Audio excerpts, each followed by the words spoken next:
চারিদিক থেকে আসা একজোটের হামলায় নেতানিয়াহুর শান্তির ঘুম যেন একেবারেই কেড়ে নিয়েছে। আবারও ইসরায়েলি প্রধানমন্ত্রী বেনিয়ামিন নেতানিয়াহুর বাড়ি লক্ষ্য করে দুটি ফ্ল্যাশ বোমা নিক্ষেপ করেছে হিজবুল্লাহ। তবে ওই বোমা গিয়ে পড়েছে তার বাড়ির বাগানে। পুলিশ জানিয়েছে ইসরায়েলের উত্তরাঞ্চলে অবস্থিত সিজারিয়া শহরে শনিবার 16 নভেম্বর ওই হামলা চালানো হয়। এ নিয়ে গেল 2 মাসে 2 বার নেতানিয়াহুর বাড়ি লক্ষ্য করে হামলা চালানো হয়েছে। এ ঘটনায় কড়া প্রতিক্রিয়া জানিয়েছেন ইসরায়েলের প্রতিরক্ষা মন্ত্রী। 17 নভেম্বর এক প্রতিবেদনে এই তথ্য জানিয়েছে বার্তা সংস্থা রয়টার্স। প্রতিবেদনে বলা হয়েছে, শনিবার উত্তর ইসরায়েলি শহর সিজারিয়ায় অবস্থিত ইসরায়েলি প্রধানমন্ত্রী বেনিয়ামিন নেতানিয়াহুর বাড়ির দিকে দুটি ফ্ল্যাশ বোমা নিক্ষেপ করা হয় এবং সেগুলো বাগানে পড়েছে বলে পুলিশ জানিয়েছে।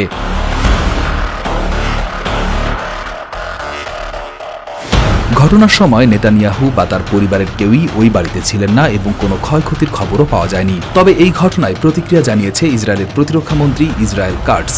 রবিবার ভোরে সোশ্যাল মিডিয়া প্ল্যাটফর্ম এক্সে দেওয়া একটি পোস্টে তিনি দাবি করেন, এই ঘটনা সমস্ত রেড লাইন অতিক্রম করেছে। তিনি নিরাপত্তা ও বিচার বিভাগকে প্রয়োজনীয় পদক্ষেপ নেওয়ার আহ্বানও জানিয়েছেন। এদিকে ইসরায়েলের প্রেসিডেন্ট আইজাক হারজগ এক্সে দেওয়া এক পোস্টে এই ঘটনার নিন্দা জানিয়েছেন এবং বলেছেন তদন্ত চলছে। অন্যদিকে ইসরায়েলের নিরাপত্তা মন্ত্রী ইতামার বেন গাভিরও বলেছেন, প্রধানমন্ত্রী বেনিয়ামিন নেতানিয়াহুর বিরুদ্ধে উস্কানি সব সীমানা অতিক্রম করেছে। আজ রাতে তার বাড়িতে ফ্ল্যাশ বোমা নিক্ষেপ আরেকটি রেড লাইন অতিক্রম করেছে। প্রসঙ্গত, এর আগে গত 19 অক্টোবর নেতানিয়াহুর বাসভবনে ড্রোন হামলা চালানো হয়েছিল।